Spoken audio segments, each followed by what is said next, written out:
my பூசும் கண்ணோடு பேசும் நேரம் என்று அதை பொய் பேச வைக்காது இங்கு நாணம் என்று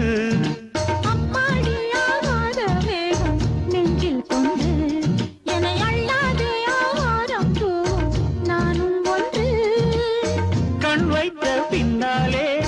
கை வைக்க கூடாதா